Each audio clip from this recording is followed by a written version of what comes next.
po sa mga earth sign. So, kumusta kayo guys? Okay, so yun guys, bago tayo mag-start, meron pala ako guys announcement, no? Babalik na tayo guys sa ating elemental kasi napakahirap talaga guys. 12 sign na energy yung sinasagap ko. Private reading nga guys, dala-dalawa lang ang tinatanggap ko sa araw-araw kasi talagang mabigat siya sa energy. Okay, so bilang pambawi naman guys, babalik na natin guys yung ating weekly reading. Ayan, yung weekly reading tapos single sign. Okay? Ayan. So, thank you. Magsi-single sign na tayo guys, sa weekly. Tagal ko guys na wala sa weekly, no? Ang hirap kasi din nun pero kakayanin. Okay, so tignan natin guys. Ito pala yung card. Earth sign, Capricorn, Taurus, and Virgo.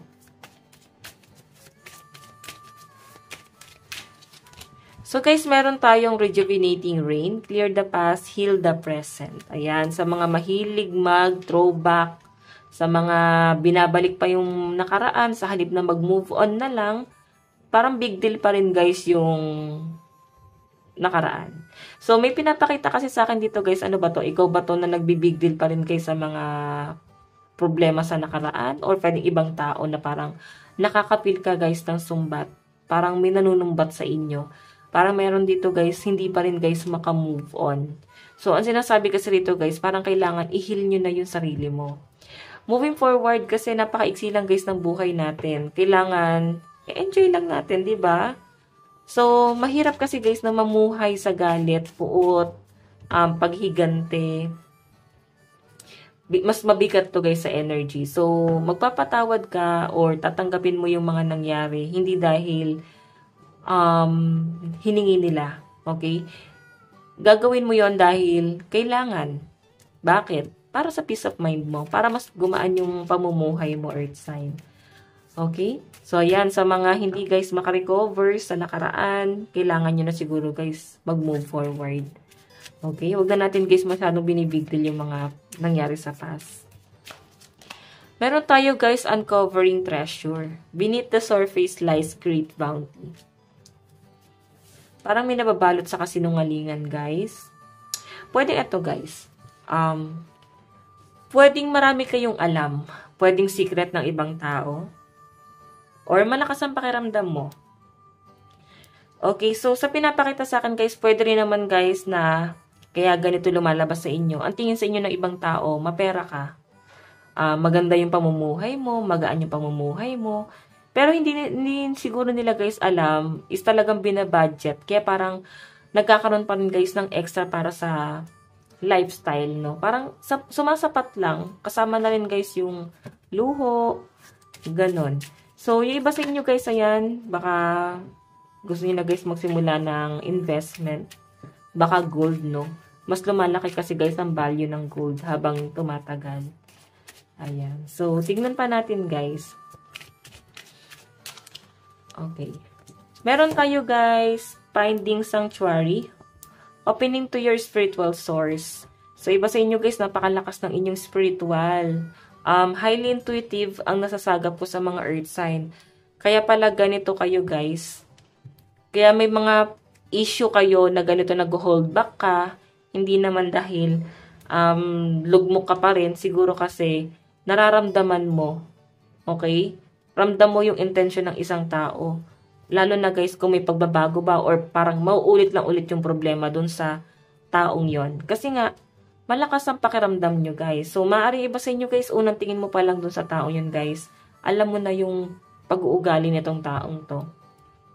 Or pwedeng matindi lang talaga, guys, yung trust issue mo rin sa ibang tao. Okay? Kasi parang ilang beses na rin, guys, na abuso ang mga earth sign. And I think, iniingatan mo lang din talaga yung sarili mo. Okay? So, yan, guys. Tignan pa natin. Earth sign, sa love life mo naman.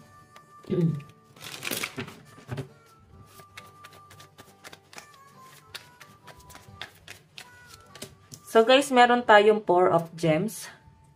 Sa nakikita ko, guys, okay naman sa relationship kasi may give and take naman talaga. And sobrang matulungin din, guys, yung person mo. Or pwede naman guys na ikaw rin, nakakatulong ka rin naman sa kanya kasi may give and take. Okay, yung iba naman sa inyo guys, ayan, pwedeng dati pa pala to kasi meron tayong memories. Pwedeng napifeel mo guys na may pagbabago sa person mo. Ano ba to, nagiging madamot ba siya? Tapos nakukumpara mo siya sa ibang tao na nakukumpara mo siya sa iba na mapagbigay sa jowa nila tapos sa'yo guys, pinagdadamutan ka na ng person mo. Okay? Pwede kasi guys, nung una talagang ang ganda ng intention. Marami kayo guys plano. Hindi siya guys madamot sa inyo. Binibigay ng person mo lahat ng gusto mo. Ngayon kasi guys, maaring ang laki na guys ng pagbabago na itong person na to. Okay? Ayan no. Pero kahit ganun guys, pinapatatag tong relasyon na to. Ayan, yung bottom of the deck nyo, loss. Okay, so alam nyo guys, ang dami nyo na guys pinagdaanan ng person mo. Napakatatag na itong relasyon na to. Pero parang on and off tong relasyon na to, Earth sign. Okay, yung iba naman sa inyo guys, pwedeng hiwalay na kayo. Pwedeng ex mo na tong person na to. At parang namimiss mo tong person mo na to. Pwedeng meron kang ex na namimiss ngayon kasi naging mapagbigay siya sa inyo. Basikaso, maalaga, ganon. Okay? Homecoming. Ayan, may nagbabalik pala eh. May bumabalik pala sa mga earth sign. Ayan no. Uuwi sa inyo earth sign. Yung iba naman dito guys, pwede magkasama pa rin sa bahay. Sa mga in relationship, no? Pwede magkasama pa rin kayo sa bahay. Parehas naman kayo guys natutulungan ni person. Kahit na nagkakaroon ng ups and downs. Okay? So, tignan natin guys, pagdating naman sa inyong trabaho at career. Trabaho at career. Trabaho at kaperahan. So, guys, meron tayong 7 of Clouds. Nakikita ko yung stress mo ngayon. Pagdating sa inyong kaperahan, guys. So, parang nag-iisip tuloy yung mga earth sign dito, guys. Kung ano pa yung pwede nyo guys gawing hanap buhay. So, nakita ko naman guys yung pagiging creative mo, lalo na sa mga empleyado rito, no? Kumbaga, nagkakaroon ng problema, pero kaya nyo guys solusyonan sa pinapakita sa akin dito guys. Okay? Maraming humihingi rin guys ng tulong sa inyo kasi mukhang alam mo lahat doon sa company nyo. Ano ba to? Boss ka? Ganon? May position ka sa trabaho. So, may planning. Yung iba sa inyo guys, baka magkakaroon ka ng mga bagong project. Pwedeng may mga, ano kayo guys, extra income, ganon. Pwedeng naghahanap rin kayo, parang sideline. Pero, eto guys ha, pwedeng talent mo to earth sign. Pinagkakitaan mo yung talent mo. Okay, or pwede yung passion mo. Okay, kumikita ka dun sa passion mo. And maganda naman guys yung pinapakita sa akin dito guys. Yung iba sa inyo guys, nagkakaroon lang talaga guys ng parang nai-stress lang din talaga kayo. Kasi ito guys gawin mo lang guys passion yung ginagawa mo. Okay, kasi pagka inisip mo na yung kita dito, parang lumilit yung kita, mas mape-pressure ka eh. Okay, think positive lang guys. Kasi pag naging negative kayo, yung magiging realidad mo. So, focus ka lang guys sa positive. Hindi naman kasi talaga natin may iwasan na mag-isip ng negative. Pero, manifestation kasi guys, ganun nag-work. Okay? So guys, lucky number mo, 664712. Okay. Tignan natin ano bang inyong advice. Advice po ni Earth Sign. So guys, meron tayong make time for self-love. Ayan. Baka kailangan nyo naman guys ng time para sa sarili nyo or magkaroon ka guys ng me time. Mag-me time ka.